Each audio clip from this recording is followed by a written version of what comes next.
Ya, Friska dan juga saudara, memang sebelumnya dari Fathia dan juga Haris, ini didakwa ada 4 pasal yang didakwakan kepada mereka berdua. Ya, ini yang pertama adalah pasal 27 ayat 3 Undang-Undang ITE, lalu pasal 14 ayat 2 dan pasal 15 Undang-Undang nomor 1 tahun 1946, lalu serta pasal 310 ayat 1 KUHP, di mana majelis hakim menyatakan 4 pasal ini tidak terbukti kepada Fathia dan juga Haris, sehingga Fathia dan Haris harus diputus bebas.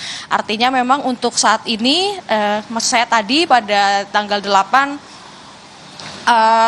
Haris Azhar dan juga Fathia Maulidiyanti divonis bebas dalam kasus dugaan pencemaran nama baik terhadap Menteri Koordinator Bidang Kemaritiman dan Investasi Luhut Binsar Panjaitan.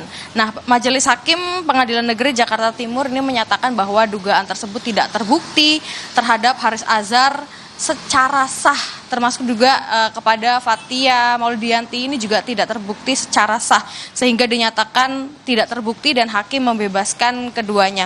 Selain itu juga hakim merehabilitasi nama baik Haris Azhar dan juga membebaskan Fathia dari seluruh dakwaannya.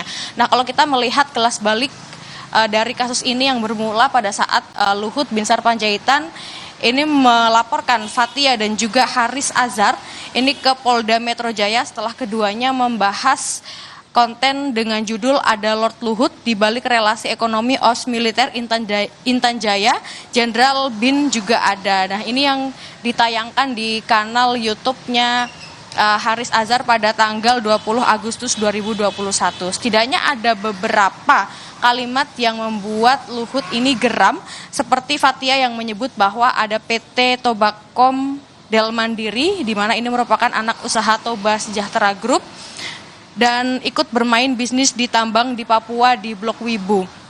Maksud saya di Blok Wabu.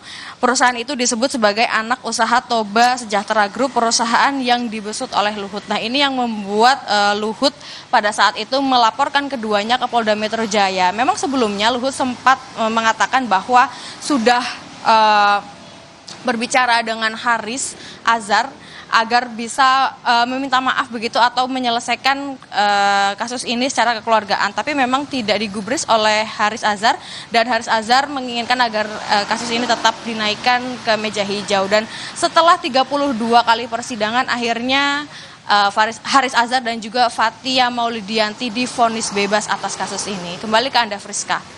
Abel Insani langsung dari sidang yang membebaskan vonis yang membebaskan Fathia Maulidiyanti dan Haris Azhar. Terima kasih. Berikutnya saudara, kami